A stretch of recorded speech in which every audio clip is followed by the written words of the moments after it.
ಈಗ ನೆಕ್ಸ್ಟ್ ಏನು ಮೇಡಮ್ ನಿಮ್ಮ ಗುರಿ ಏನು ಜೀವನದಲ್ಲಿ ಏನು ಮಾಡ್ಬೇಕು ಅನ್ಕೊಂಡಿದ್ದೀರಿ?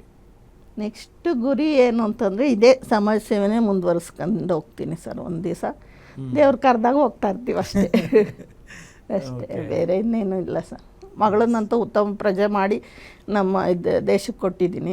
ಬೇರೆ ಇನ್ನೇನು ಅವಶ್ಯಕತೆ ಇಲ್ಲ ಅಲ್ಲ ನಮ್ಮಿಂದ. 4 ಜನಕ್ಕೆ ಏನು ಹೆಲ್ಪ್ ಆಗುತ್ತೋ ಅದು ಮಾಡ್ಕೊ ಹೋಗ್ತಾರೆ ಅಷ್ಟೇ ಜೀವನ. Correct madam. ನೀವು ಎಷ್ಟೇ ಸಹಾಯ ಮಾಡ್ತಾ ಇದ್ರು ಕೂಡ ಒಂದು ಅಧಿಕಾರ ಅನ್ನೋದು ಕೈಯಲ್ಲಿದ್ರೆ ಚೆನ್ನಾಗಿರುತ್ತೆ ಅಂತ ಬೇಡ ಸರ್, ನನಗೆ ಖಂಡಿತ ಅಧಿಕಾರನೇ ಬೇಡ ನನಗೆ. ನನ್ನನ್ನು ನಾನು ಇನ್ನೊಬ್ಬರು ಮುಖಾಂತರ ಕಟ್ಟಾಕೊಳ್ಳೋದಿದೆಯಲ್ಲ ಅದಿಷ್ಟ ಇಲ್ಲ ನನಗೆ. ನಾನು ಭಾಳ ಸ್ವತಂತ್ರ ಜೀವಿ, ಅಕ್ಕಿ ಥರ ಹಾರಾಡ್ತಾನೆ ಇರ್ಬೇಕು ಯಾವಾಗಲೂ, ಆ ಥರ ಇಷ್ಟಪಟ್ಟಿದ್ದೀನಿ. ಸೊ ಯಾವುದೇ ಕಾರಣಕ್ಕೂ ರಾಜಕಾರಣಕ್ಕಂತೂ ಖಂಡಿತ ಇಲ್ಲ ಸರ್. ಅದು ಕನಸಲ್ಲೂ ಕಂಡಿಲ್ಲ, ಕಾಣೋದು ಇಲ್ಲ ಸರ್. ನಾನು ರಾಜಕಾರಣಿ ಆಗೋಕ್ಕೆ ಇಷ್ಟನೇ ಇಲ್ಲ ನನಗೆ. ಹಲವಾರು ರಾಜಕಾರಣಿಗಳ ಜೊತೆ ಒಡನಾಟ ನನಗೆ ಈಗಲೂ ಇದೆ. ನಾನು ಕಾಂಗ್ರೆಸ್ಸು, BJP, JDS ಎಲ್ಲ ರಾಜಕಾರಣಿಗಳ ಜೊತೆ ತುಂಬ ಚೆನ್ನಾಗಿದ್ದೀನಿ. ಬಟ್ ನಾನು ರಾಜಕಾರಣಿ ಆಗೋದಿಲ್ಲ. ಓಕೆ. ಶೋಭಾ ಕರಂದ್ಲಾಜೆ ಅವ್ರ ಜೊತೆಗೆ ಒಂದು ಫೋಟೋ ನೋಡಿದೆ ನೀವು? ಇಲ್ಲ, ಆ್ಯಕ್ಚುಲಿ ನಾನು KJPನಲ್ಲಿ ಪ್ರೆಸಿಡೆಂಟ್ ಆಗಿದ್ದೆ. ಅದು ಹಂಗಾಗಿ ಶೋಭಾ ಮೇಡಮ್ ಗೊತ್ತು ಅಷ್ಟೇ. ಸೊ ರಾಜಕಾರಣದ ನಂಟಿದೆ, ರಾಜಕಾರಣಕ್ಕೆ ಎಂಟ್ರಿ ಕೊಡಲ್ಲ ಅಂತ ಹೇಳ್ತೀವಿ? ಎಂಟ್ರಿ ಆಗೋದೇ ಇಲ್ಲ ಸರ್ ನನಗೆ. ಅದು ಆ ಥರ ಮೇಂಟೈನ್ ಮಾಡೋಕ್ಕಾಗಲ್ಲ ನನಗೆ. ನಾನು ಏನು ಗೊತ್ತರ, ಭಾಳ ಸ್ವತಂತ್ರ ಜೀವಿ. ಏನೋ ನಮ್ಮ ಹತ್ರ ಇರೋದು ಒಂದು 5,000 10,000 ಕೊಡ್ಬೋದೇ ಹೊರ್ತು ನಾವು ಕೋಟಿಗಟ್ಟಲೆ ಖರ್ಚು ಮಾಡಿ ರಾಜಕೀಯ ವ್ಯಕ್ತಿ ಆಗೋಕ್ಕಾಗಲ್ಲ. ಓಕೆ. ಈಗ ನೀವು ಕ್ಯಾನ್ಸರ್ ಪೇಷಂಟ್ಗಳಿಗೆ ಸಹಾಯ ಮಾಡ್ತೀರಿ, ಬಡ ಮಕ್ಕಳಿಗೆ ಸಹಾಯ ಮಾಡ್ತೀರಿ, ಶಿಕ್ಷಣದ ವಿಚಾರಕ್ಕೆ ಸಂಬಂಧಪಟ್ಟಂತೆ. ಮೇಡಮ್, ಈಗ ಎಷ್ಟೋ ಜನ ಬಡ ವಿದ್ಯಾರ್ಥಿಗಳಿರ್ತಾರೆ, ಕ್ಯಾನ್ಸರ್ ಪೇಷಂಟ್ಗಳಿರ್ತಾರೆ, ಅವರು ನಿಮ್ಮನ್ನ ಸಂಪರ್ಕ ಮಾಡಬೇಕು ಅಂದರೆ ಹೇಗೆ? ಇಲ್ಲ, ಅವರೇ ಬರ್ತಾರೆ ಸರ್. ಡಿಸ್ಟಿಕ್ಕಲ್ಲೂ ನನ್ನ ಹೆಸರಿದೆ.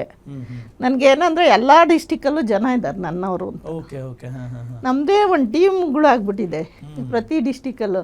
ನೀವೀಗ KR ಪೇಟೆ ಹೋಗ್ತೀರಾ, KR ಪೇಟೆ ಹೋದರೆ ಖಲೀಲ್ ಅಂತ ಇದ್ದಾನೆ, ನೀಲ್ಕಂಠಣ್ಣವ್ರು ಇದ್ದಾರೆ, ಅವರು ಅಲ್ಲಿ ಇದಿರ್ತಾರೆ. ಈಗ ನಾವು ಇದಕ್ಕೆ ತುಮಕೂರು ಡಿಸ್ಟಿಕ್ ಹೋದರೆ ಚೇತು ಅಂತ ಇದ್ದಾನೆ, ಅವನ ಕಡೆಯಿಂದ ಒಂದಷ್ಟು ಜನ ಬರ್ತಾರೆ. ಬೆಳಗಾವಿ ಕಡೆ ಹೋದರೆ ಅಲ್ಲಿ ಭರಮಣ್ಣ ಅವ್ರು ಇದ್ದಾರೆ, ಅತಿಣಿ ಕಡೆ ಇದ್ದಾರೆ ಸಂತೋಷ್ ಅಂತ. ಹಂಗೆ ನಾನು ಪ್ರತಿ ಡಿಸ್ಟಿಕ್ಕಲ್ಲೂ, ಈಗ ಕೋಲಾರ ಕಡೆ ಹೋದ್ರೆ ಅಲ್ಲಿದ್ದಾರೆ, ಚಾಮರಾಜನಗರ ಕಡೆ ಹೋದರೆ ಅಲ್ಲೊಂದು ಸುಮಾರು ಅಲ್ಲಿ ಮೀಡಿಯಾದವರೇ ಒಂದು 20 ಜನ ಇದ್ದಾರೆ ನನಗೆ. ನಾನು ಬರ್ತ್ಡೇ ಅಂದರೆ ಅವ್ರು ಸೆಲೆಬ್ರೇಷನ್ ಮಾಡ್ತಾರೆ, ನಾನು ಇಲ್ಲಿ ಮಾಡಲ್ಲ. ಎಲ್ಲ ಊರವರು ಸೆಲೆಬ್ರೇಷನ್ ಮಾಡ್ಕೊತಾ ಇರ್ತಾರೆ. ಹಾಗಾಗಿ ನನಗೆ ಎಲ್ಲ ದೇವರ ಆಶೀರ್ವಾದ ಒಂದು, ನನ್ನ ಪ್ರೀತಿ ಜನಗಳು, ಅವ್ರ ಆಶೀರ್ವಾದ ಇರೋವರೆಗೂ ನಾನು ಯಾವ ರಾಜಕಾರಣಿ ಆಗೋ ಅವಶ್ಯಕತೆನೇ ಇಲ್ಲ. ಮೇಡಮ್, ಈ ಒಂದು ಸಮಾಜ ಸೇವೆಯ ನಡುವೆನೇ ನೀವು ಕ್ರಿಕೆಟ್ ಬಗ್ಗೆ ಸಿಕ್ಕಾಪಟ್ಟೆ ಆಸಕ್ತಿ ಇದೆ ಅಂತ ಕೇಳ್ಪಟ್ವಿ. ಇಲ್ಲ, ನನ್ನ ಆ್ಯಕ್ಚುಲಿ ಬೇಸಿಕಲಿ ಏನಾಗಿದೆ ಅಂದರೆ ನಾನು badminton player, district level ಬ್ಯಾಡ್ಮಿಂಟನ್ನು, carrom board player ನಾನು ಸ್ಕೂಲಲ್ಲೆಲ್ಲ ಇದ್ದಾಗ. ಅದು ಏನಾಯಿತು, ನನಗೆ ಏನೋ ಕ್ರಿಕೆಟ್ ಮೇಲೆ ಭಾಳ ಹುಚ್ಚು ನನಗೆ ಮೊದಲಿಂದನೂ. ನಾನು 2000 ನಾನು ಕಪಿಲ್ ದೇವ್ನ ಮೀಟ್ ಮಾಡಿದ್ದೆ. ಇದು ಗಾಲ್ಫ್ ಕ್ಲಬ್ಬಲ್ಲಿ ಮೀಟ್ ಮಾಡಿ ಅವ್ರ ಹತ್ರ ಮಾತಾಡಿ ಎಲ್ಲ ಇದು ಮಾಡಿದ್ದೆ. ಕ್ರಿಕೆಟಲ್ಲಿನೂ ನನಗೆ ಆಸಕ್ತಿ ಇತ್ತು. ನಾನು ಆ್ಯಕ್ಚುಲಿ ಡೆಲ್ಲಿಗೂ ಬೆಂಗಳೂರಿಗೂ ಒಡನಾಟ ಜಾಸ್ತಿ ಇದೆ ನನಗೆ. ಸೆಂಟ್ರಲ್ನಲ್ಲಿ ನಾನು ಸ್ವಲ್ಪ ಓಡಾಡೋದು ಜಾಸ್ತಿ. ಅಲ್ಲಿ ಸ್ವಲ್ಪ ಶ್ಯಾಮ್ ಜೋಜು ಸರ್ ಅಂತ ಇದ್ದಾರೆ, ಅವ್ರ ಕಡೆಯಿಂದ ಓಡಾಡ್ತೀನಿ. ಸೋಮಣ್ಣ ಸರ್ ಇದ್ದಾರೆ. ಆಲ್ಮೋಸ್ಟ್ ಅಲ್ಲಿ ಸೆಂಟ್ರಲಲ್ಲಿ ಯಾರು ಮಿನಿಸ್ಟ್ರುಗಳು ಇರ್ತಾರೋ ಅವ್ರ ಜೊತೆ ಸ್ವಲ್ಪ ಒಡನಾಟ ಚೆನ್ನಾಗಿದೆ. ಹಂಗಿರ್ಬೇಕಾದ್ರೆ ನನಗೆ ಅಲ್ಲಿ ಏನಾಗುತ್ತೆ, ಡೆಲ್ಲಿನಲ್ಲಿ ನಾವು ಯಾಕೆ ಒಂದು ಕ್ರಿಕೆಟ್ ಟೀಮ್ ಮಾಡಬಾರ್ದು.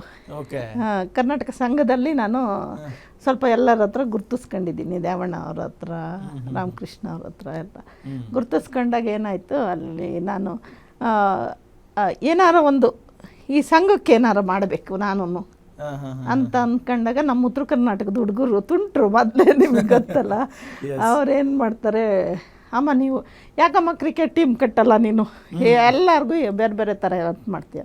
ಹಂಗಂದಾಗ ನಾನೇನಾಗುತ್ತೆ, ಆಲ್ ಓವರ್ ಕರ್ನಾಟಕದಿಂದ ಟೀಮ್ಗಳು ತಗೋತೀನಿ. ಕಾವೇರಿ, ಕೃಷ್ಣ, ಗೋದಾವರಿ ಈ ಥರ ಒಂದೊಂದು ಟೀಮ್ ಹೆಸರಿಟ್ಕೊಂಡು ಅಲ್ಲಿ ಕ್ರಿಕೆಟಲ್ಲಿ ಯಾರು ಹೆಂಗ್ ಚೂಸ್ ಮಾಡ್ತೀರಾ ಅದನ್ನೆಲ್ಲ? ಅಂದ್ರೆ ಪ್ರತಿ ಜಿಲ್ಲೆಲ್ಲೂ ತಗೊಂಡಿರ್ತೀವಿ ನಾವು. ಹಂಗಾಗಿ ಈಗ ನಮ್ಮ ಹತ್ರ ಟೋಟಲ್ 8 ಟೀಮ್ ಇದೆ ನಂದು. ಆ ಟೀಮಲ್ಲಿ ಯಾರು ಎಲ್ಲ ಹುಡುಗರೇ, ಎಲ್ಲ ಹುಡುಗರು ಇದ್ದಾರೆ. ಹುಡುಗಿಯರ ಟೀಮ್ ಅಂತ ಏನಿಲ್ಲ? ಇಲ್ಲ ಸರ್, ಹುಡುಗಿಯರ ಟೀಮ್ ಇಲ್ಲ. ಈ ನಿಮಗೆ ಗೊತ್ತಿದೆ ಅನ್ಸುತ್ತೆ, ಹುಡುಗರು ಸೇರಿದಾಗ ಆ್ಯಕ್ಚುಲಿ ಅವರು ನಮ್ಮನ್ನ ಪ್ರೊಟೆಕ್ಷನ್ ಮಾಡ್ತಾರೆ ಭಾಳ. ಹೌದು ಹೌದು ಹೌದು, ಒಂದು ಹೆಣ್ಣು ಮಗುನ ಪ್ರೊಟೆಕ್ಷನ್ ಮಾಡೋದೇ ಗಂಡಸರು. ನಿಜ. ಅದೇ ಹುಡುಗಿಯರು ಸೇರಿದಾಗ ಜಗಳ ಆಡ್ತಾರೆ. ಅದು ಯಾಕೆ ಹಂಗೆ ಆಗುತ್ತೆ ಅಂತ ಗೊತ್ತಿಲ್ಲ. ಬಟ್ ಆಲ್ಮೋಸ್ಟ್ ಆಲ್ ನನ್ನ ಫ್ರೆಂಡ್ಸ್ಗಳು ಇದ್ದಾರೆ ನನಗೆ, ನನ್ನ ಚೈಲ್ಡ್ಹುಡ್ ಫ್ರೆಂಡ್ಸ್ ಎಲ್ಲ ನನಗೂ ಇದ್ದಾರೆ ಇವಾಗ್ಲೂ. ಬಟ್ ನನಗೇನೋ ಕ್ರಿಕೆಟ್ ಟೀಮ್ ಹುಡುಗರಿಗೆ ಕಟ್ಟೋದು ಚೆನ್ನಾಗಿ ಅನ್ನಿಸ್ತು. ಅದು ನಮ್ಮ ಉತ್ತರ ಕರ್ನಾಟಕದ ಬಡ ಹುಡುಗರು ಭಾಳ ಶ್ರಮ ಪಡ್ತಾರೆ ಸರ್. ಭಾಳ ಒಂದು ವಿದ್ಯೆ ತಗೊಳ್ಳಿ, ಒಂದು ವಿನಯದಲ್ಲಿ ಒಂದು ಹಿರಿಯರಿಗೆ ಏನು ಗೌರವ ಕೊಡಬೇಕು, ಅದು ನಮ್ಮ ಉತ್ತರ ಕರ್ನಾಟಕದ ಹುಡುಗರಿಂದ ನಾವು ಕಲಿಬೇಕು. ಗ್ಯಾರಂಟಿ ನ್ಯೂಸ್, ಸುದ್ದಿ ಖಚಿತ, ನ್ಯಾಯ ನಿಶ್ಚಿತ.